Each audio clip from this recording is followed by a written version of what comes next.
সবাইকে আসসালামু আলাইকুম ও শুভেচ্ছা জানাচ্ছি আমাদের আজকের ক্লাসে। আজকে আমরা আলোচনা করব ফৌজদারি কার্যবিধির 1 থেকে 45 ধারার মধ্যে আমাদের যে বিষয়গুলো গুরুত্বপূর্ণ সেই বিষয়গুলো নিয়ে। আপনারা জানেন যে ফৌজদারি কার্যবিধি অনেক বড় একটি আইন, এখানে সবগুলো ধারা আমাদের পড়তে হয় না, আমরা যেগুলো প্রয়োজনীয় সেই বিষয়গুলো নিয়ে আলোচনা করব। আমরা প্রথম যেই ধারাটি নিয়ে আলোচনা করব সেটা হচ্ছে আমাদের 4(1) ধারা নিয়ে, ঠিক আছে, অর্থাৎ 4 ধারার 1 উপধারা। 4 ধারার 1 উপধারায় কিছু শব্দের ব্যাখ্যা বা যেগুলোকে আমরা সংজ্ঞা হিসেবে জানি এগুলো নিয়ে আলোচনা করা হয়েছে। আমরা পর্যায়ক্রমে সেই বিষয়গুলো দেখি। প্রথমে যদি আমরা দেখি খতে দুইটা বিষয় আছে, একটা হচ্ছে জামিনযোগ্য অপরাধ আর একটা জামিনের অযোগ্য অপরাধ। জামিনযোগ্য অপরাধ কিভাবে লিখবেন এবং তার শেষে ধারা কিভাবে কোড করবেন একটা নমুনা আমি এখানে দেখাই দিচ্ছি। এক্ষেত্রে দুইটা নমুনা এখানে দিলাম, আর এই ক্ষেত্রে বাকিগুলো একইভাবে আপনারা সাজিয়ে নিতে পারেন খাতায়। এই ক্ষেত্রে বলছে ফৌজদারি কার্যবিধির দ্বিতীয় তফসিল বা বর্তমানে কার্যকর অন্য কোনো আইনে যে সমস্ত অপরাধ আপনার জামিনযোগ্য হিসেবে বলা হয়েছে সেটি আপনার জামিনযোগ্য অপরাধ। এখন গণনা হচ্ছে তাহলে দ্বিতীয় তফসিলটা কি, এটা আমার জানা দরকার। দ্বিতীয় তফসিল না বুঝলে তো আপনি আইন বুঝবেন না। আমি যদি দ্বিতীয় তফসিলটা দেখতে চাই এক নজর, এই হচ্ছে আমাদের দ্বিতীয় তফসিল। এই যে দ্বিতীয় তফসিলের গড় যদি দেখেন, এখানে বলা আছে ধারা 2 নম্বর ঘরে আছে অপরাধ, 3 নম্বর ঘরে আছে বিনা ওয়ারেন্টে আপনার পুলিশ গ্রেপ্তার করতে পারে কিনা। তার মানে এই ঘরটাতে যদি লেখা থাকে বিনা ওয়ারেন্টে গ্রেপ্তার করতে পারে, তার মানে বুঝবেন এটা আমলযোগ্য অপরাধ। আর যদি লেখা থাকে যে পারে না, তাহলে সেটা আমলের অযোগ্য অপরাধ। যখন আপনারা ফৌজদারি কার্যবিধির দ্বিতীয় তফসিলটা বের করবেন, এখানে দেখবেন 109 থেকে শুরু হয়েছে। যদি একটু খেয়াল করেন, এখানে 109, 108 পর্যন্ত কিন্তু নাই। কি কারণে নাই? কারণ পেনাল কোডের 109 থেকে মূলত শাস্তি শুরু। এই জন্যে তফসিলে স্থান পাবে যেই সমস্ত ধারাতে কেবল শাস্তি দেওয়া যায় সেই সমস্ত ধারায়। তারপরে এখানে বলছে 4-এ প্রথম পর্যায়ে সাধারণত ওয়ারেন্ট হবে না সমন হবে। এই যে এখানে বলা আছে যে একটা অপরাধের ক্ষেত্রে কি হবে, তারপরে বলা আছে আমাদের 5 নম্বর কলমে জামিনযোগ্য কিনা। অর্থাৎ এই তফসিলে আজকে আমাদের এখন যে বিষয়টা আলোচ্য বিষয় জামিনযোগ্য কিনা, এই যে এখানে বলা আছে এটা জামিনযোগ্য না জামিনের অযোগ্য। তার মানে এই ঘরটাতে যদি লেখা থাকে জামিনযোগ্য, তাহলে ওই ধারাটা জামিনযোগ্য। এই ঘরে যদি লেখা থাকে জামিনের অযোগ্য, তাহলে ওই ধারাটা জামিনের অযোগ্য। যে অপরাধটা এক্ষেত্রে বিচার হচ্ছে সেই অপরাধটা মীমাংসাযোগ্য কিনা, এখানে লেখা থাকবে মীমাংসাযোগ্য বা মীমাংসাযোগ্য নয়। পরে আবার দণ্ডবিধি অনুসারে শাস্তি কি হতে পারে এখানে বলা থাকবে, এবং কোন আদালতে সেটা বিচারযোগ্য এইটা এখানে বলা থাকবে। এই হচ্ছে তফসিল। ফৌজদারি কার্যবিধির যে আমাদের সর্বশেষ আপডেট হলো, সেই আপডেট অর্থাৎ সংশোধনীতে ফৌজদারি কার্যবিধির তফসিলে একটু সংশোধন আনছে। সেখানে কি সংশোধন আনছে? আমাদের পেনাল কোডের যে 325 ধারা আছে, এইটা আগে ছিল আমাদের হচ্ছে জামিন যোগ্য ধারা, বর্তমানে ওই ধারাটি জামিন অযোগ্য। অর্থাৎ যারা ফৌজদারি কার্যবিধির দ্বিতীয় তফসিল হ্যান্ড নোট বা ফৌজদারি কার্যবিধির ভাষ্য বই থেকে বের করছেন, তারা 325-এর এখানে স্ট্যাটাসটা আপনার ঠিক করে নেবেন। এই যে জামিনযোগ্য কিনা, ওই জায়গায় গিয়ে দেখবেন ওইখানে জামিনযোগ্য লেখা আছে, ওইখানে আপনারা এখন থেকে জামিন অযোগ্য লিখে রাখতে পারেন। আমরা পূর্বের জায়গায় ব্যাক করি। ওকে, আমরা পূর্বের জায়গায় ব্যাক করলাম। সেম কথাটাই আমাদের জামিন অযোগ্য ক্ষেত্রেও প্রযোজ্য। সেম মানে ওই তফসিলের যে চার্ট, ওই চার্টে যেটাকে জামিনের অযোগ্য বলছে সেটাই জামিন অযোগ্য। এখন ধরেন অন্য আইন যেগুলো আছে সেগুলোর ক্ষেত্রে কি আপনি তফসিলে খুঁজে পাবেন? যেমন ধরেন মাদকদ্রব্য নিয়ন্ত্রণ আইন, তারপরে নারী ও শিশু নির্যাতন দমন আইন, সেইগুলো আপনি কিভাবে বুঝবেন জামিনযোগ্য না জামিনের অযোগ্য, সেটা আমলযোগ্য না আমলের অযোগ্য, সেটা কিভাবে বুঝবেন? ওই সংশ্লিষ্ট আইনে আপনার বলা আছে। যখন মাইনর অ্যাক্ট পড়বেন খুব ভালোভাবে দেখবেন, ওই সংশ্লিষ্ট আপনার ধারাতে কিন্তু এটা বলা আছে। পরে যদি আমরা দেখি অভিযোগের কথা, যে অভিযোগ হচ্ছে একটি অপরাধের বর্ণনা, অর্থাৎ কোনো ব্যক্তি কোনো অপরাধে অভিযুক্ত তা ব্যক্ত করা হচ্ছে তার বিরুদ্ধে আনিত অভিযোগ।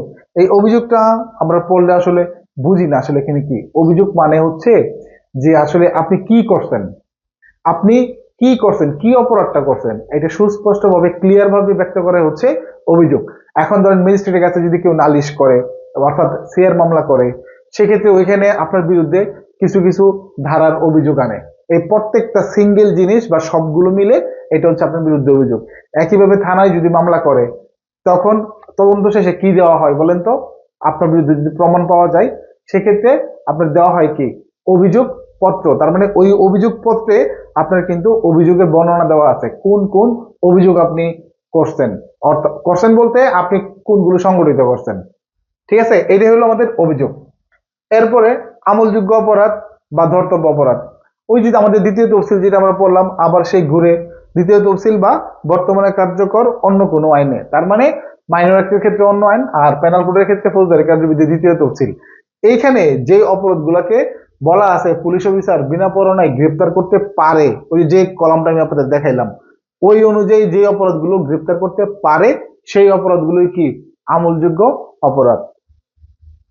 আপনার থানায় যে মামলা হয় এই মামলা, মনে করেন যে খুন হয়েছে, এখন আপনি দেখবেন যে 300 ধারায় বলেন বা 302 বলেন যে খুনের শাস্তি তো আমরা জানি, এক্ষেত্রে সংজ্ঞাও জানি 300-তে। এখন ওইখানে কিন্তু কোথাও লেখা নাই যে খুন হইলে থানায় মামলা রুজু করতে হবে। লেখা আছে? লেখা নাই। ফৌজদারি কার্যবিধির 154 ধারায় কিন্তু বলা আছে যে থানায় আমলযোগ্য অপরাধের সংবাদ আসলে মামলা রুজু করতে হবে। তাহলে এখন খুনের সংজ্ঞাতে, খুনের শাস্তিতে কোথাও বলা নাই যে এটা আপনার আমলযোগ্য অপরাধ। বাসতে পরবর্তীতে আপনার বিশ্লেষণ করছে যেটা আমলযোগ্য অপরাধ, বাট সরাসরি যদি আপনি দেখেন, গ্যাজেটেও দেখেন, ওইভাবে বলা নাই। কিন্তু সেটা আমরা কিভাবে বুঝি? এই যে ফৌজদারি কার্যবিধি দ্বিতীয় তফসিল পড়ি, ওই দ্বিতীয় তফসিল বা অন্য যে মাইনর অ্যাক্টটা আছে সেই মাইনর অ্যাক্টে আমরা বুঝতে পারি এটা আমলযোগ্য অপরাধ, যার কারণে ওই বিষয়ে থানায় মামলা রুজু হয়। এই একইভাবে আমলের অযোগ্য অপরাধ যেটা আছে ড, এই আপনার ক খ গ গ ড, এগুলো তো আপনারা বুঝবেন কোনটার ক্ষেত্রে কোনটা। আর এক্ষেত্রে আমি শুধুমাত্র থিম গুলো আপনাদেরকে বুঝাই দিচ্ছি। সেম ক্যাটাগরিতে আমলের অযোগ্য, যেটাতে ওই চার্ট অনুযায়ী পুলিশ অফিসার বিনা পরোয়ানায় গ্রেপ্তার করতে পারেন না, সেটা আমলের অযোগ্য অপরাধ। নালিশ, এই যে নালিশ বিষয়টা, এই নালিশটা আপনার হচ্ছে যে রূপক অর্থেই ব্যবহার করা হয়, মানে আপনার ওই মামলা রুজু যে জিনিস, আপনার নালিশ করাও একই জিনিস, ওইটার বিপরীতে বোঝানো হয়। কিরকম? আপনার মামলা করাটা কোথায় হয়? এটা হয় আপনার থানাতে, ঠিক আছে। আর এই নালিশটা কার কাছে করতে হয়? নালিশটা করতে হয়, যদি এখানে খেয়াল করেন, বিজ্ঞ ম্যাজিস্ট্রেটের নিকট। আপনার বিজ্ঞ ম্যাজিস্ট্রেটের নিকট আপনার নালিশ করা হয়, অর্থাৎ এক কথায় যদি আমরা বুঝি, কোর্টে নালিশটা করতে হয়। আপনার থানায় নালিশ হয় না। থানায় কি হয়? সংবাদ বা অভিযোগ করতেছে, বা যেটাকে আমরা এজাহার বলি, সংবাদ বা এজাহার দেওয়া হয়, যে সংবাদ বা তিনি এজাহার দিচ্ছেন। আপনার এই নালিশটা কোথায় করতে হবে? এটা করতে হবে বা ম্যাজিস্ট্রেটের নিকট, ঠিক আছে। যে কেউ আপনার কোনো অপরাধ করছে, সেটা আপনার জ্ঞাত মানে কি? আসামির পরিচয় আপনি জানেন, অজ্ঞাত মানে আসামির পরিচয় আপনি জানেন না, এরকম হতে পারে। সেটা ম্যাজিস্ট্রেটের কাছে আপনার অভিযোগ করাকে নালিশ বলে। অনুসন্ধান এবং তদন্ত দুটো জিনিস দেখেন। এখন অনুসন্ধান কি? অনুসন্ধান জিনিসটা কি? অনুসন্ধান হচ্ছে যখন বিচার করে একজন বিচারক, এই আপনার ততে কিন্তু বলা আছে যে বিচারক যখন বিচার করবেন, তার বিচারের আগে তিনি যে সমস্ত কার্যক্রম গ্রহণ করে থাকবেন সেটাই হচ্ছে কি? অনুসন্ধান। অর্থাৎ বিচারক তার বিচার শুরু করে দেওয়ার আগে যে কাজগুলো করে নেন, কোনো রিপোর্ট সংগ্রহ, তারপর কোনো ধরনের পুলিশি তদন্তের আদেশ, তারপর আপনার অন্য যত কিছু তিনি গ্রহণ করে থাকেন, এই সমস্ত কার্যক্রমকে বলা হয় মূলত কি? অনুসন্ধান। আপনারা যদি পুলিশ রেগুলেশনের 280 প্রবিধান কোনো কোনো বইতে বের করেন, ওইখানে দেখবেন লেখা আছে অনুসন্ধান। ওই অনুসন্ধান কিন্তু এই অনুসন্ধান না। আমি আবারও বলতেছি, ওই অনুসন্ধান মানে হচ্ছে সার্চ বা তল্লাশি।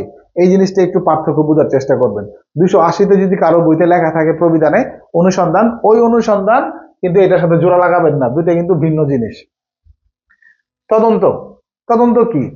তদন্ত হচ্ছে আপনার পুলিশ অফিসার কর্তৃক যে কার্যক্রম, অথবা বিজ্ঞ আদালত বা আদালত হতে ক্ষমতাপ্রাপ্ত, বিজ্ঞ আদালত বা ম্যাজিস্ট্রেট হতে ক্ষমতাপ্রাপ্ত অপর কোনো ব্যক্তি, ঠিক আছে, পুলিশ অফিসারও হতে পারে বা ক্ষমতাপ্রাপ্ত অপর কোনো ব্যক্তি হতে পারে, তারা কিসের জন্য কি কাজ করলে সেটা তদন্ত হবে। এটা হবে আপনার একটাই কাজ, সাক্ষ্য সংগ্রহের উদ্দেশ্যে।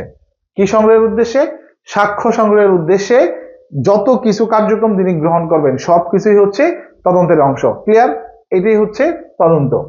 এই অনুসন্ধান এবং তদন্ত, এটার পার্থক্য আপনারা শিখবেন।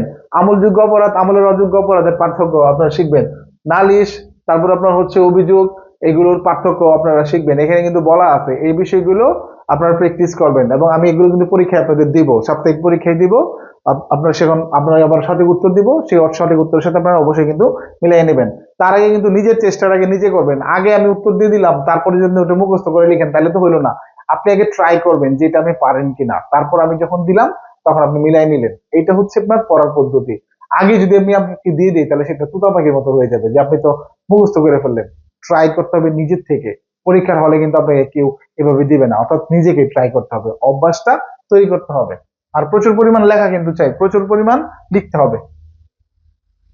অপরাধ, আপনার অপরাধ আমরা সাধারণত বুঝি কি, যে একটা কাজ করে কারো ক্ষতি করা, কারো বদনাম করা বা কোনো খারাপ কাজ করাকে অপরাধ বলে, এটা সাধারণ ভাষায় সবাই বুঝে। কিন্তু ভাই, কোনো কিছু না করেও কিন্তু অপরাধ করা যায়। কিভাবে জানেন? মনে করেন, এই যে দেখেন, যে সকল কাজ আপনি আইনে শাস্তির যোগ্য সেটা অপরাধ, এটা আমরা সবাই বুঝি। কিন্তু কাজ হতে বিরতিকে বুঝাবে, এটাও কিভাবে হয়?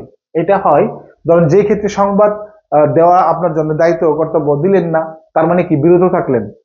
দায়িত্ব পালন করার জন্য দায়িত্ব ও কর্তব্য করলেন না, মানে বিরত থাকলেন। বুঝতে পারছেন? এভাবে বিরত থেকেও কিন্তু অপরাধ করা যায়। আর এক্ষেত্রে আরেকটা বিষয় এখানে উল্লেখ করছে, গবাদি পশুর অনধিকার প্রবেশ আইনের 20 ধারাতে। আমি এই আইন পড়ি নাই, এই আইন পড়ি নাই, আপনাদের পড়ার দরকার নাই, এটা দরকার নাই আমাদের। আর হচ্ছে অফিসার ইনচার্জ, এই যে অফিসার ইনচার্জ, এই অফিসার ইনচার্জ কিন্তু গুরুত্বপূর্ণ একটা টিকা। অনেক ক্ষেত্রেই আপনার পরীক্ষাতে আসে, এবং আমি নিজে যখন পরীক্ষা দিছি তখন এই টিকা আসছিল। এই টিকা এই বইতে যা আছে আপনারা এখানে তো বুঝেনি, যে থানায় নিয়োজিত যে প্রধান কর্মকর্তা তাকে সাধারণত অফিসার ইনচার্জ বলা হয়। এই ক্ষেত্রে আমরা সাধারণত মনে করি যে ইন্সপেক্টরকে, তাই না? ইন্সপেক্টরকে আমরা মনে করি। এখন দেখেন, একটা থানায় কিন্তু বর্তমানে সময়ে কিন্তু একাধিক ইন্সপেক্টর থাকে। এখন আপনি কাকে ওসি হিসেবে ধরবেন? তার মানে থানায় যিনি সিনিয়র এবং তাকে যখন ওই দায়িত্বে নিয়োজিত করা হয় তিনি হচ্ছেন অফিসার ইনচার্জ। এখন অফিসার ইনচার্জ কোনো কারণে যদি থানা থেকে আউট হন, সেক্ষেত্রে তার অ্যাবসেন্সে যিনি থানায় সিনিয়র থাকবেন তিনি অফিসার ইনচার্জ। এইভাবে এই পর্যন্ত অফিসার ইনচার্জ হতে পারবে। কনস্টেবল আপনি সরাসরি অফিসার ইনচার্জ হতে পারেন না, সেটা ভিন্ন কার্যক্রম, যে চাবি রাখা বা অন্য কোনো কাজ, এটার জন্য সে সাময়িকভাবে থানার দায়িত্বে থাকেন, বাট তিনি অফিসার ইনচার্জ হতে পারেন না। তারপরে এখানে আছে থানা। থানা বলতে কি বুঝাবে শোনেন। থানা বলতে আমরা কি বুঝি সেটা আগে বোঝার বিষয়, বইতে কি আছে সেটা পরে। থানা বলতে যখনই মনে হবে যে থানা, তখনই আমাদের কাছে মনে হবে যে একটা পোস্টিং প্লেস বা একটা বিল্ডিং, যেখানে আমি এখন গিয়ে উঠবো বা যেখানে থেকে আমি ডিউটি করব, সেটাকে বুঝবো আমরা কি, থানা। এরকম একটা কার্যক্রম যেখানে প্রশাসনিক, পুলিশি প্রশাসনিক কার্যক্রম পরিচালিত হয়। এখন ধরেন, এই থানা আর এখানে যে থানার কথা বলছে সেটার মাঝে পার্থক্যটা কি? ভাই, পার্থক্য কিছু না, এটা একটা অংশ। কিরকম?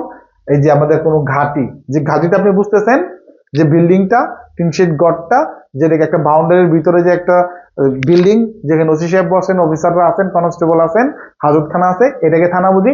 এটা তো থানাই, তার পাশাপাশি আপনার নির্ধারিত এলাকাকেও থানার অন্তর্ভুক্ত করা হয়েছে। সেটা কিভাবে? ওই যে বলেন না থানা এলাকা, যে অমুক থানা এলাকা, এই যে একটা ভৌগোলিক সীমানা, এইটাও থানা বলে গণ্য হয়। এই জন্য কিন্তু আমরা বলি যে কোন থানায় ঘটনা ঘটছে। কোন থানায় ঘটনা বলছি এইটা না যে থানার ভিতরে ঘটছে, কোন থানার ঘটনা, তার মানে ওই থানার যে ভৌগোলিক সীমানা, সেই সীমানাটাও থানার অন্তর্ভুক্ত হিসেবে গণ্য হবে। ধারা নাম্বার 5, অর্থাৎ এখন যেগুলো আলোচনা করব এগুলো আপনার খুব বেশি যে আপনার মুখস্থ করে ফেলতে হবে জিনিসটা এরকম না, জাস্ট ফিল করতে হবে মন থেকে যে এই বিষয়গুলো আমার ফৌজদারি কার্যবিধিতে আছে, এগুলো আমার লাগবে। যেমন ধারা নাম্বার 5 এখানে বলছে দণ্ডবিধি অনুসারে অপরাধের বিচার ও অন্যান্য আইন অনুসারে অপরাধের বিচার। এর মানেটা হচ্ছে সহজ করে বুঝাই দেই, ফৌজদারি কার্যবিধির যে প্রয়োগটা, এটা আমাদের তো পেনাল কোডের অপরাধের তদন্ত, বিচার, অনুসন্ধানের ক্ষেত্রে প্রযোজ্য হবেই। এই ক্ষেত্রে অন্যান্য আইনেও যদি কখনো প্রয়োজন হয় তবুও সেটা ফৌজদারি কার্যবিধি প্রয়োগ করা যাবে। এই জন্য কিন্তু আপনারা দেখবেন বিভিন্ন মাইনর অ্যাক্ট আপনি যখন পড়বেন সেখানে কিন্তু লেখা থাকে যে আপনার এই আইনের তদন্ত, অনুসন্ধান, বিচারিক কার্যক্রমে যতদূর সম্ভব ফৌজদারি কার্যবিধি অনুসৃত হবে বা অনুসরণ করতে হবে। তার মানে ফৌজদারি কার্যবিধি আমরা বলতে পারি সমস্ত বিচারের ক্ষেত্রেই আপনার কি চলে। এটা মূলত এই 5 ধারার ব্যাখ্যা দিয়ে অংশ। 6 ধারাতে আছে ফৌজদারি আদালতের শ্রেণী বিভাগ। এখন ফৌজদারি আদালতের শ্রেণী বিভাগটা কি? ফৌজদারি আদালত আমাদের সর্বোচ্চ আদালত কি? ফৌজদারি আদালত যদি আমরা হিসাব করি আমাদের তো সেটা আছেই, সেটা কোনটা? Supreme court. সুপ্রিম কোর্টের আবার কিন্তু দুইটা অংশ, তাই না? সুপ্রিম কোর্টের কি দুইটা অংশ না? একটা হলো হাইকোর্ট ডিভিশন, তার উপর একটা হচ্ছে অ্যাপিলেট ডিভিশন, মানে আপিল বিভাগ।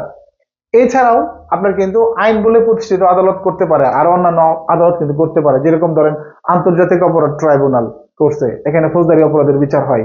তারপরে আমাদের আরো গুরুত্বপূর্ণ কিছু ট্রাইব্যুনাল আছে, সেগুলো কিন্তু আমাদের কি আদালত? ফৌজদারি আদালত। তাহলে সেগুলো ছাড়াও আপনার আরো আদালত থাকবেই, তাদের ধরনটা হবে দায়রা আদালত। প্রথমে কি বলছে? দায়রা আদালত। তারপরে কি থাকবে? ম্যাজিস্ট্রেট আদালত। তার মানে দায়রা আদালত কারা? দায়রা আদালত কি? দায়রা আদালত আপনি যদি জেলা পর্যায়ে দেখেন, আমাদের যে জজ স্যার যারা আছেন, জজ স্যাররা যখন দায়িত্ব পালন করেন, অর্থাৎ যখন আমাদের ফৌজদারি মামলাগুলো তারা দেখেন তখন তাদের নামকরণ হয় দায়রা আদালত। ক্লিয়ার? একদম সংক্ষিপ্তভাবে বলতেছি, বুঝে নেবেন। আর ম্যাজিস্ট্রেট আদালত, আমাদের যে চিফ জুডিশিয়াল ম্যাজিস্ট্রেট আছে, ম্যাজিস্ট্রেট আদালত, তারা হচ্ছেন এই ম্যাজিস্ট্রেট আদালতের অন্তর্ভুক্ত। তার মানে জুডিশিয়ালরা যখন বিচারিক কার্যক্রম করে, জুডিশিয়াল ম্যাজিস্ট্রেট, তখন তারা হচ্ছেন এই আপনার ম্যাজিস্ট্রেট আদালত হিসেবে গণ্য হন। এটার এই দুইটার কিন্তু আবার ব্যাখ্যা আছে, ব্যাখ্যা আমি আরো বলতেছি। দেখেন, দুই শ্রেণীর আপনার ম্যাজিস্ট্রেট থাকবে, ম্যাজিস্ট্রেট আদালত থাকবে। কিরকম? একটা বিচারিক ম্যাজিস্ট্রেট, একটা নির্বাহী ম্যাজিস্ট্রেট, যেটা একটু আগে আমি বললাম যে এটা কিন্তু আরো ব্যাখ্যা আসতেছে। এখন বিচারিক ম্যাজিস্ট্রেট কারা? বিচারক ম্যাজিস্ট্রেট আমি ব্যাখ্যা দিব, এখনো বলে দেই। বিচারিক ম্যাজিস্ট্রেট হচ্ছে যারা ফৌজদারি কার্যক্রম অনুযায়ী আপনার বিচারিক কার্যক্রম অনুষ্ঠিত করেন, ঠিক আছে? তারা হচ্ছে আপনার বিচারিক ম্যাজিস্ট্রেট।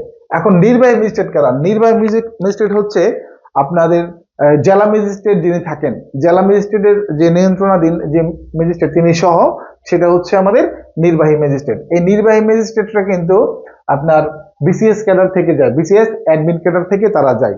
আর বিচারিক ম্যাজিস্ট্রেট তারা হচ্ছেন আমাদের বিজেএস, বাংলাদেশ জুডিশিয়াল সার্ভিসের মাধ্যমে তারা কিন্তু অন্তর্ভুক্ত হন। তারপরে এখানে বলছে দেখেন, 4 শ্রেণীর বিচারিক ম্যাজিস্ট্রেট থাকবে। কয় শ্রেণীর? 4 শ্রেণীর বিচারিক ম্যাজিস্ট্রেট। দেখেন, মুখ্য বিচারিক ম্যাজিস্ট্রেট, যেটা আমাদের জেলা পর্যায়ে বলা হয়, মানে চিফ জুডিশিয়াল ম্যাজিস্ট্রেট। তারপরে মহানগর মুখ্য বিচারিক ম্যাজিস্ট্রেট, তার মানে মেট্রোপলিটন এলাকায় যে আমরা বলি চিফ মেট্রোপলিটন ম্যাজিস্ট্রেট, সিএমএম বলি যেটা আর কি, সিএমএম কোড। তারপরে তাদের অধীনস্থ আরো 3 ধরনের ম্যাজিস্ট্রেট থাকবে। একজন হচ্ছে প্রথম শ্রেণীর ম্যাজিস্ট্রেট, দ্বিতীয় শ্রেণীর ম্যাজিস্ট্রেট, তৃতীয় শ্রেণীর ম্যাজিস্ট্রেট, এরকম মোট 4 শ্রেণীর ম্যাজিস্ট্রেট থাকবে। এখন বলতে পারেন এরা কারা? ওনারা হচ্ছেন আমাদের চাকরির যে বয়সের একটা বিষয় আছে, যে আপনার তাদের সিনিয়রিটির ভিত্তিতে আপনার নিচের থেকে উপর দিকে উঠে, এটাই হচ্ছে সেই পর্যায়ক্রমটা।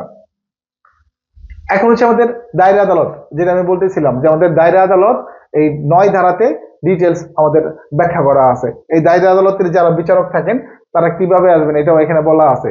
আমাদের সংবিধানের 133 নম্বর অনুচ্ছেদে বলা আছে আমাদের এই দায়রা আদালত সম্পর্কে।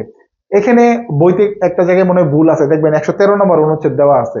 এই দায়রা আদালতে না হলে আপনার হচ্ছে জুডিশিয়াল ম্যাজিস্ট্রেটে, এই দুইটাই কিন্তু 133 নম্বর অনুচ্ছেদে আপনার যে জুডিশিয়াল ইয়ে আছে আপনাদের সার্ভিস, এই সার্ভিসের মাধ্যমে আসবে। ওখানে দেখবেন যে কোনো একটাতে বইতে কিন্তু 113 দেওয়া আছে, 113 কাইটা দেওয়া আপনারা 133 লিখবেন, ঠিক আছে? তাহলে আমাদের এই জুডিশিয়াল যে ম্যাজিস্ট্রেট বা দায়রা ম্যাজিস্ট্রেট, এটা আমি আপনাদেরকে বললাম যে দায়রা আদালতে কারা। এই জজ স্যাররা সাধারণত 2 ধরনের অপরাধ তারা দেখে থাকেন, একটা হচ্ছে দেওয়ানি আর একটা হচ্ছে কি ফৌজদারি। যখন জেলা জজ এবং তার অধীনস্থ যারা থাকে তারা যখন ফৌজদারি কার্যক্রমগুলো আপনার দেখেন, তখন তাদেরকে বলা হয় দায়রা আদালত। এই দায়রা আদালতে কিন্তু দায়রা জজ থাকেন, অতিরিক্ত দায়রা জজ থাকেন, তারপর আপনার যুগ্ম দায়রা জজও কিন্তু এক্ষেত্রে দায়িত্ব পালন করে থাকেন। নির্বাহী ম্যাজিস্ট্রেট, যেটা বললাম যে প্রত্যেক জেলায় আপনার থাকবেন, এই ক্ষেত্রে আপনার একজনকে মনে করেন জেলা ম্যাজিস্ট্রেট হিসেবে নিয়োগ করা হয়। সাধারণত এটার জন্য আলাদাভাবে কেউকে আপনার নিয়োগ দেওয়া হয় না। যিনি আপনার জেলা প্রশাসক থাকেন একটা জেলা পর্যায়ে, তিনি মূলত আপনার নির্বাহী ম্যাজিস্ট্রেটের সর্বোচ্চ যিনি জেলা ম্যাজিস্ট্রেট, এই ক্ষমতাটা তিনি প্রয়োগ করে থাকেন। তার মানে যিনি জেলা প্রশাসক তিনি আপনার জেলা ম্যাজিস্ট্রেট, এবং তার অধীনস্থ যারা থাকে ইউনো, তারা প্রত্যেকেই আপনার নির্বাহী ম্যাজিস্ট্রেট। তারপরে হচ্ছে আপনার এছাড়াও ডিসি অফিসে দেখবেন আপনার কিছু আপনার নতুন কর্মকর্তা বা চাকরি অল্প তারাও থাকেন, তারাও এই ক্ষেত্রে যখন তাদেরকে এখানে নিয়োজিত করা হয় নির্বাহী ম্যাজিস্ট্রেট হিসেবে, তারাও এই ক্ষেত্রে নির্বাহী দায়িত্ব পালন করলে তখন তারা নির্বাহী ম্যাজিস্ট্রেট হিসেবে গণ্য হন। আর জুডিশিয়াল বা বিচারিক ম্যাজিস্ট্রেট, এটা তো আমি বললামই যে তারা আপনার বিজিএস এর মাধ্যমে আসেন, মানে বাংলাদেশ জুডিশিয়াল সার্ভিস, এটার মাধ্যমে আপনার ঢুকেন। এই ক্ষেত্রে মুখ্য বিচারিক ম্যাজিস্ট্রেট তাদের জেলা পর্যায়ে প্রধান থাকেন, সিজিএম। আর হচ্ছে আমাদের মেট্রোপলিটন এলাকায় সিএমএম, চিফ মেট্রোপলিটন ম্যাজিস্ট্রেট। এখানে যে স্লাইড গুলো আছে আমি আপনাদেরকে পিডিএফ আকারে অলরেডি হোয়াটসঅ্যাপ গ্রুপে দিছি, ওইগুলো আপনারা দেখবেন। আচ্ছা, এবার হচ্ছে এই ফৌজদারি কার্যবিধির 12 ধারাটা আমাদের জন্য একটু স্পেশাল। কি জন্য? এখানে স্পেশাল ম্যাজিস্ট্রেট সম্পর্কে বলা আছে। আমাদের এই ম্যাজিস্ট্রেসি কার্যক্রমের ক্ষেত্রে যখন পুলিশ অফিসারকে নিয়োজিত করা হয় তখন তাকে কি বলা হয়? Special magistrate? নো, এক্ষেত্রে কি বলা হয়? স্পেশাল নির্বাহী ম্যাজিস্ট্রেট। এখানে ভালো করে দেখেন, এই যে বেগুনি কালার রং করা আছে, স্পেশাল নির্বাহী ম্যাজিস্ট্রেট বলা হয়ে থাকে। অর্থাৎ শান্তি শৃঙ্খলা রক্ষা, নিবারণ, অপরাধীকে খুঁজে বের করা, অপরাধীকে গ্রেপ্তার বা আটক করা, এই সকল ক্ষেত্রে যখন কোনো কারণে মনে হবে যে পুলিশের অফিসারকে আপনার ম্যাজিস্ট্রেসি ক্ষমতা দেওয়া দরকার, তখন আমাদের যারা এএসপি টু আপ র্যাঙ্কের অফিসার আছেন তাদেরকে এই ক্ষেত্রে আপনার স্পেশাল ম্যাজিস্ট্রেটের দায়িত্ব পালন দেওয়া হয়। তখন তাদের নামকরণ হবে স্পেশাল নির্বাহী ম্যাজিস্ট্রেট। তারা কিন্তু বিচারিক ক্ষমতা পাচ্ছেন না, তারা নির্বাহী ক্ষমতা পাচ্ছেন। তারপরে 3 আর 4 আছে শুধু স্পেশাল ম্যাজিস্ট্রেট যেটা, এবং 5 এবং 6 মানে 12 5 এবং 6 আছে আমাদের স্পেশাল মহানগর ম্যাজিস্ট্রেট। এগুলো একটু আপনার বেশি পড়া লাগবে না, কম। এবার দেখেন ফৌজদারি কার্যবিধির 31 থেকে 36 ধারা, এখানে কি বিষয়গুলো আছে আপনার টেনশন করেন না, এগুলো শুধুমাত্র আপনি পড়বেন এমসিকিউ এর জন্য। এখান থেকে আপনার রচনামূলক প্রশ্ন আসবে না। এমসিকিউ এর জন্য এখানে আপনি দেখতে পারেন ধারা নাম্বার 31 হাইকোর্ট ও দায়রা জজ যে সকল দণ্ড আপনারা দিতে পারেন। 32 আছে ম্যাজিস্ট্রেটগণ যে দণ্ডের আদেশ দিতে পারেন। এটা কিন্তু 2025 সালে কিন্তু আপনার কি হয়েছে, আপডেট হয়েছে, তাই না? এই 32 দ্বারা এখানে কিন্তু আপনার শাস্তির পরিমাণ কিন্তু চেঞ্জ হয়েছে। 33 জরিমানা অনাদায়ে ম্যাজিস্ট্রেটগণের কারাদণ্ড দেওয়ার ক্ষমতা। 33 ক কতিপয় ম্যাজিস্ট্রেটের উচ্চতর ক্ষমতা। আর আপনার হচ্ছে 34 দ্বারা বাতিল। 35 আছে একই মামলায় বিভিন্ন অপরাধে দণ্ডিত হলে যে শাস্তি দেওয়া হয়। 36 আছে ম্যাজিস্ট্রেটের সাধারণ ক্ষমতা। তাহলে এই বিষয়গুলো আপনারা একটু রিডিং করে নেবেন বই থেকে। এখানে শাস্তিগুলো একটু ভালো করে খেয়াল করবেন যে কোন ধরনের কোর্ট থেকে কি ধরনের শাস্তি দিতে পারে, এটা এমসিকিউ এর জন্য লাগতে পারে। এবার আসি আমাদের সেই কাঙ্ক্ষিত ফৌজদারি কার্যবিধির 42 ধারা। 42 ধারায় বলা আছে জনসাধারণ কর্তৃক ম্যাজিস্ট্রেট এবং পুলিশকে সাহায্য প্রদান। মানে আমরা এই ধারাটাকে খুব অবহেলা করি, মানে পড়তেই চাই না, ঠিক না? পড়তেই চাই না, যে আসলে এটা কোনো পড়ার বিষয় হলো, এটা আমরা বুঝি। আরে ভাই এখানে কিছু বিষয় আছে, এখানে আপনার ব্যাখ্যাটা তেমন ভাবে বইতে দেওয়া নাই।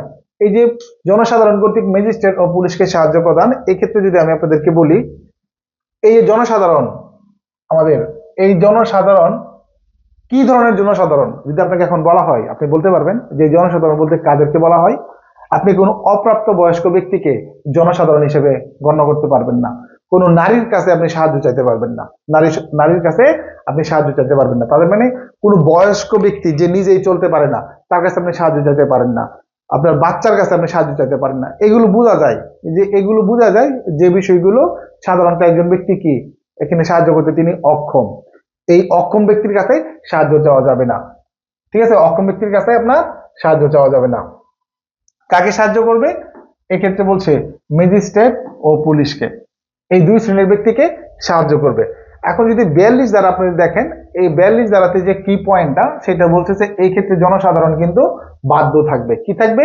জনসাধারণ এই ক্ষেত্রে বাধ্য থাকবে। তার মানে এটা আইনগতভাবে এই জনসাধারণকে কিন্তু এখানে বাধ্য করা হয়েছে যে আপনারা এক্ষেত্রে অবশ্যই কি করবেন, সাহায্য সহযোগিতা করবেন। তাহলে কয়টা ক্ষেত্রে এখানে দেখেন ক্ষেত্রগুলো বলে দিছে, ক এবং খ, দুইটা ক্ষেত্র এখানে বলছে। এই দুইটা ক্ষেত্র আবার মাঝখানে গিয়ে কিন্তু আবার অনেক কিছু ইনক্লুড হয়েছে। কিরকম? কতে বলছে আইনানুগ গ্রেপ্তারের ক্ষেত্রে বা পলায়ন রোধ করতে, তারপরে শান্তিভঙ্গ রোধে বা দমনে, অথবা অপরাধ রেলপথ, খাল, টেলিগ্রাম বা জনসাধারণের সম্পত্তির ক্ষতি সাধন রোধে। এই ক্ষেত্রে আপনার জনসাধারণ ম্যাজিস্ট্রেট এবং পুলিশকে সাহায্য সহযোগিতা করবে। এবার দেখি আমরা 43 দ্বারা, এটা তেমন ইম্পর্টেন্ট না। এটা হচ্ছে পুলিশ অফিসার ব্যতীত অন্য যে ব্যক্তি পরোয়ানা কার্যকর করছে তাকে সাহায্য দান। এখন বর্তমান সময়ে এসে আপনি পরোয়ানা কার্যকর করবে পুলিশ ছাড়া অন্য কেউ, এটা ভাবা যায়? আপনার ভাবা যায় না। আচ্ছা যদি পরীক্ষায় চলে আসে তারপরেও জেনে রাখেন, যদি এক্ষেত্রে আপনার পরোয়ানা কার্যকর করছে তাকে সাহায্য দরকার হয়, তিনি যদি সাহায্য পান তাহলে এই ক্ষেত্রে সাহায্য করতে পারবে। এটা কোনো ধরনের কি না, আপনার একদম বাধ্যতামূলক করতেই হবে জিনিসটা এরকম এখানে বোঝানো হয় নাই, এরকম কোনো সুনির্দিষ্টভাবে ডিক্লেয়ার দেওয়া হয় নাই, তবে বলছে সাহায্য করতে পারবে। এবার আসি আমরা 44 দ্বারা, এখানে বোঝার আছে অনেক কিছু। 44 দ্বারা আপনি কি দেখবেন? এখানে কাকে বলছে? আবারও কিন্তু সেই জনসাধারণের ব্যাখ্যা কিন্তু আগে একবার আমি দিছি, ঠিক আছে? জনসাধারণ ব্যাখ্যা দিছি। এই জনসাধারণ কতিপয় অপরাধ সম্পর্কে সংবাদ দিবেন। এখন কিন্তু নারী কিন্তু ইনক্লুড হইতে পারে। কিভাবে? মনে করেন যে ওই ক্ষেত্রে তিনি ওই স্থানের মালিক, তার এখানে কোনো পুরুষ নাই, তার মানে কিন্তু তখন কিন্তু তিনি নারী, কিন্তু জনসাধারণ অন্তর্ভুক্ত হচ্ছেন। তাহলে কতিপয় অপরাধ সম্পর্কে সংবাদ দিবেন। তাহলে কি বিষয় তারা সংবাদ দিবেন? যেমন প্রত্যেক ব্যক্তি যিনি নিম্নলিখিত অপরাধগুলোর কোনো একটি অপরাধ হয়েছে বা কেউ তা করার সংকল্প করেছে বলে তিনি জানবেন, ন্যায়সঙ্গত কারণ ব্যতীত বা প্রমাণের ভার তার উপর পড়বে, তিনি দ্রুততম দ্রুত নিকটতম ম্যাজিস্ট্রেট বা পুলিশ অফিসারকে সংবাদ দিতে বাধ্য থাকবেন। তার মানে এখানেও কিন্তু খেয়াল করেন, ম্যাজিস্ট্রেটের কথা বলছে, এখানে কিন্তু পুলিশ অফিসারের কথা বলছে, তারপরে আবার কিন্তু এখানে বাধ্যতার কথা বলছে। তার মানে এই তিনটা জিনিসের দিকে যদি আমি লক্ষ্য রাখি তাহলে কিন্তু এখানে আমি মোটামুটি ক্লিয়ার, যেখানে ম্যাজিস্ট্রেটকে সংবাদ দিলেও চলবে, পুলিশকে দিলেও চলবে, তার মানে দুইজনের একজনকে দিলেই হবে। আর এক্ষেত্রে আইনগতভাবে আমরা বাধ্য থাকবো। সেটা কোন বিষয়গুলো, কোন বিষয়গুলো এখানে আমি সংক্ষিপ্তভাবে দেখানোর চেষ্টা করছি। একটু দেখেন, বইতে দেখবেন ডিটেলস দেওয়া আছে, তারপরেও আমি এখানে সংক্ষিপ্তভাবে দেখানোর চেষ্টা করছি।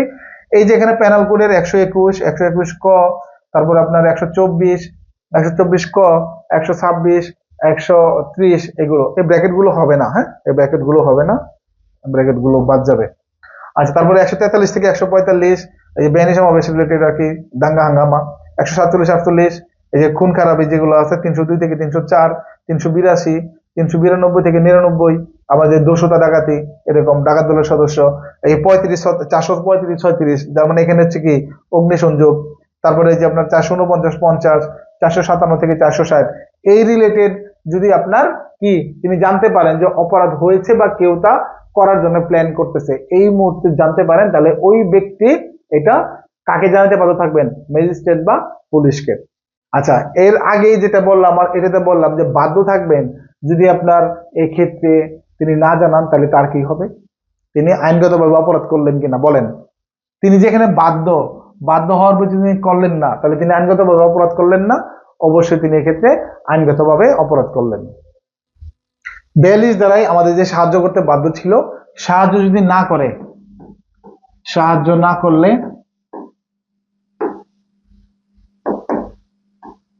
সাহায্য না করলে আপনার 187 দ্বারা পিসি, পিসি মানে প্যানাল কোড। আপনার আবার পরীক্ষা খাতায় কিন্তু পিসি লেখেন না, আমি আপনাদের বোঝার জন্য বলতেছি। আর সংবাদ যে ক্ষেত্রে তিনি বাধ্য যদি সংবাদ না দেন, তাহলে এক্ষেত্রে হচ্ছে সংবাদের ক্ষেত্রে কি, সংবাদের ক্ষেত্রে হচ্ছে আমাদের 173 পিসি। এটা কিন্তু আপনার ঘটনার পরিপ্রেক্ষিতে কিন্তু চেঞ্জ হতে পারে, ঠিক আছে, তবে সাধারণভাবে 176। আজকের ক্লাসে শেষ দ্বারা, সেটা হচ্ছে আমাদের 45 দ্বারা, যেখানে বলা আছে গ্রাম প্রধান, হিসাব রক্ষক, জমির মালিক এবং অপরাপর ব্যক্তিগণ কতিপয় বিষয়ে সংবাদ দিতে বাধ্য থাকবে। তার মানে এখানেও কিন্তু বাধ্যতার কথা বলছে যে আপনার বাধ্য থাকবে। তাহলে কারা এক্ষেত্রে দেখেন, প্রথমে বলছে এখানে গ্রাম প্রধান। এখন গ্রাম প্রধান তো আমাদের বর্তমান নাই, তাই না? এটা প্রেসিডেন্ট এরশাদের সময় ছিল গ্রাম প্রধান, কিন্তু বর্তমানে কিন্তু গ্রাম প্রধান নাই। তাহলে এক্ষেত্রে আমরা চেয়ারম্যান বা ওয়ার্ড কাউন্সিলর যারা থাকে এলাকা ভিত্তিক, তাদেরকে ধরে নিতে পারি। তারপর হিসাব রক্ষক, জমির মালিক, অপরাপর ব্যক্তি, এখানে দখলদারের কথা বলা হয়েছে, দখলকারী ব্যক্তির কথা বলা হয়েছে, জমির মালিকের গোমস্থা, তার মানে তার পক্ষে যিনি কাজ করতেছেন, বা জমির রাজস্ব আদায়কারী যিনি আছেন, রাজস্ব আদায়কারী আমাদের সরকারি কর্মকর্তা আছেন না, ভূমি যে আপনার ভূমি কর্মকর্তা যিনি থাকেন একদম ইউনিয়ন পর্যায়ে, এক্ষেত্রে তারা কিন্তু জানবেন। তারা কাকে জানাবেন? নিকটবর্তী ম্যাজিস্ট্রেট, তারা নিকটবর্তী ম্যাজিস্ট্রেটকে জানাবেন, অথবা থানার অফিসার ইনচার্জকে অবিলম্বে সংবাদ দিবেন। তার মানে পুলিশকে জানালে হয়েছে, মানে মোটামুটি ধরে নিলেন এখানে ওসির কথা বলছে। তো এক্ষেত্রে কি ধরনের সংবাদ তারা জানলে তারা জানাতে বাধ্য থাকবেন, এখানেও কিন্তু আপনার বলছে যে সকল বিষয়ে তারা সংবাদ দিবেন। কি কি এখানে বলছে? ক, যে গ্রামে তারা বাস করে সেখানে কোনো কুখ্যাত চোরাই মাল ক্রেতা বা বিক্রেতা, তার মানে খেয়াল করে দেখেন, কুখ্যাত চোরাই মাল ক্রেতা বা বিক্রেতা স্থায়ী অথবা অস্থায়ীভাবে যদি বসবাস করে, এই সম্পর্কে জানলে তারা সেটা সংবাদ দিবেন। তারপর ঠক, দস্যু, পলাতক আসামি বা ফেরারি আসামি সম্পর্কে, এগুলো যদি তারা জানেন। উক্ত গ্রামে বা সন্নিকটে কেউ জামিনের অযোগ্য অপরাধ করে, তার মানে জামিনের অযোগ্য অপরাধ করতে, যেমন এক্ষেত্রে কিছু ধারা দিয়ে দিছে এগুলো। তারপরে বলছে উক্ত গ্রাম বা তাদের সন্নিকটে কোনো আকস্মিক অথবা অস্বাভাবিক মৃত্যু বা সন্দেহজনক মৃত্যু যদি ঘটলে এক্ষেত্রে তারা সেটা সংবাদ দিবেন। তারপরে যদি কোনো মানবদেহের যদি কোনো ধরনের আপনার অঙ্গ প্রত্যঙ্গ পাওয়া যায়, এই যে হাত পাওয়া যায়, মাথা পাওয়া যায়, পা পাওয়া যায়, এরকম হয় না, এরকম, বা কোনো লোক যদি নিখোঁজ হয় তার যে নিয়ন্ত্রণাধীন এলাকা সেখান থেকে। আপনার লাস্টেরটা বলছে যে আপনার শৃঙ্খলা রক্ষা অথবা অপরাধ নিবারণ অথবা ব্যক্তি বা সম্পত্তির নিরাপত্তা ব্যাহত করতে পারে এমন কোন বিষয় এভাবে সংবাদ প্রদানে আনত বাধ্য ব্যক্তি সংবাদ না দিলে তিনি দণ্ডবিধির 176 দ্বারাই অভিযুক্ত হবেন, যেটা আমি ইতিমধ্যে আপনাদেরকে বলছি। তার মানে এই যে টপিক গুলো, এইগুলো কিন্তু আমাদেরকে অবহেলা করলে চলবে না। বিষয়গুলো আপনার কাছে নর্মাল মনে হতে পারে, বাট এগুলো কিন্তু অনেক গুরুত্ব বহন করে। এইগুলো আমাদের জন্য কিন্তু খুব গুরুত্ব বহন করে। আমরা অবশ্যই এই বিষয়গুলো কি করব, খুব গুরুত্ব সহকারে আলোচনা করব। তাহলে আমরা আজকে যে বিষয়গুলো দেখলাম ফৌজদারি কার্যবিধির আপনার 1 থেকে 45, এই বিষয়গুলো যে আপনার খুব ভালোভাবে অনুশীলন করব এবং এর ভিতর থেকে যেগুলো আমি আপনাদের ক্লাসে দেখাইলাম এগুলো পড়বেন। এরপরেও যদি কোনো কারণে আপনার অন্য কিছু মন টানে যে আপনি অন্য কিছুটা একটু দেখতে চান, ইচ্ছাগুলো আপনি দেখতে পারেন, নো প্রবলেম, বাট এগুলোই আমি মনে করি এনাফ, এর চাইতে আর বেশি পড়ার দরকার নাই। আজকের মতন এই পর্যন্তই, দেখা হবে পরবর্তী ক্লাসে। আল্লাহ হাফেজ।